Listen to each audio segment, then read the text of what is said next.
Aliens Dark Descent released on June 19th, 2023 and has been received very well by the vast majority of gamers. In light of the game's success and seeing that we already covered the primevals from Diablo in our first video, which you should totally check out after watching this, we thought we'd take the time to zoom in on and discuss some of the most unsettling enemies in the game. Yes, I'm talking about Guardians, the Xenomorph human hybrids that look more like walking cyborg corpses than anything else. If you haven't played Aliens Dark Descent yet, just be aware that there may be some spoilers ahead, so don't say I didn't warn you.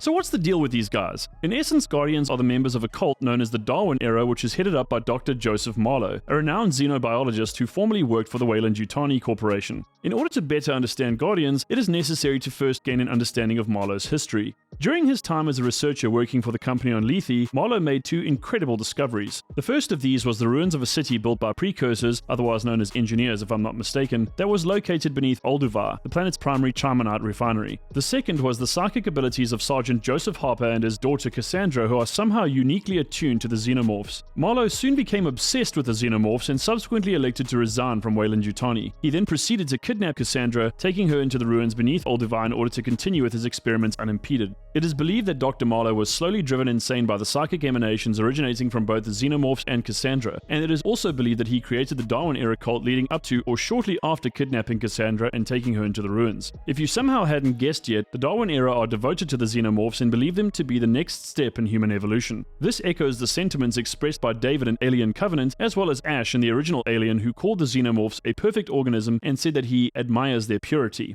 The Guardians are described as the elite of the Darwin Era and are a direct result of Dr. Marlowe's experiments. These cultists willingly undergo the implantation of a device the deranged scientist cum cult leader deemed embryostasis. Simply put, these rather cumbersome implants are surgically grafted to the bodies of Guardians and dramatically lengthen the gestation period of the chest bursters that each of them is impregnated with. In this sense, they are seen as one of the Hive, which allows them to walk among xenomorphs without fear of harm. While I don't know exactly how embryostasis functions, my assumption is that it works similarly to how humans are kept in hypersleep prior to embarking on a journey into deep space. I would surmise that the four blue vials that protrude from the backs of Guardians contain some sort of cryogenic fluid or substance that is used to put the chest burster into a dormant state, slowing down its metabolism and development, which normally takes just a few hours to complete. This enables Guardians to cling to the little humanity they still retain and serve as envoys for the Xenomorphs, using their skills and abilities to assist in the proliferation of the species across the length and breadth of the galaxy.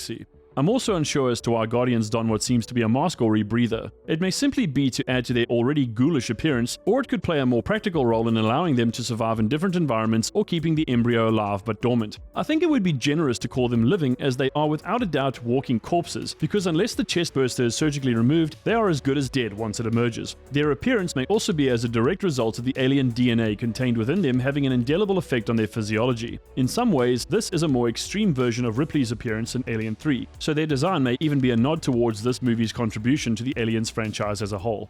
Interestingly, cults are not a new thing in the Aliens universe. I actually encountered xenomorph cults when I read Aliens Earth Hive by Steve Perry all the way back in the year 2000. I won't go into the incredibly brutal story, but it features a cultist by the name of Dr. Salvage who led the Church of Immaculate Incubation and believed the xenomorphs to be the true Messiah. Other xenomorph cults appearing in Aliens comics, novels, and games include the Church of the Queen Mother, the Esoteric Brotherhood of Tulitu, and the Bugmen cult. Since they aren't the focus of this video, I won't go into any detail about them, but feel free to look them up for more information.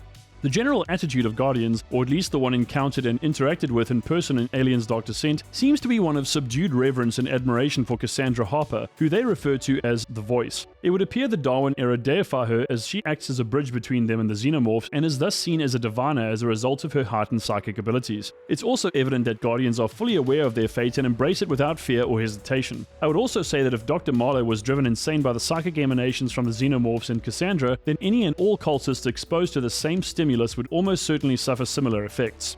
I think what makes the Guardians a compelling enemy lies in the fact that, while they still appear to be mostly human and are for all intents and purposes, they willingly abandon their lives and fully embrace the idea that a terrifying race of alien monsters is the key to their salvation. While the whole religious devotion aspect may be a tired trope in science fiction and horror, it's still a fascinating concept and one that taps into the darker parts of the human psyche, and certainly those very murky places where insanity and delusion reside. I also like the fact that Guardians don't act like they're mindless or psychotic, but instead exhibit a sort of cold rationalism that distances them from the human condition and confirms that they have indeed departed from our species in more ways than one. If you'd like to face off against these bipedal abominations, then you can take them on in Aliens Dark Descent, which is available now on Xbox, PlayStation, and PC. And that's all I've got to say. What are your thoughts on Guardians and the Darwin Era, and have you got any insights or theories you'd like to share? Let me know in the comments. Be sure to hit that like button and subscribe to the channel for more gaming, VR and tech content. From me and the crew here at Metasquad, thanks for watching, and I'll see you in the next video. Later!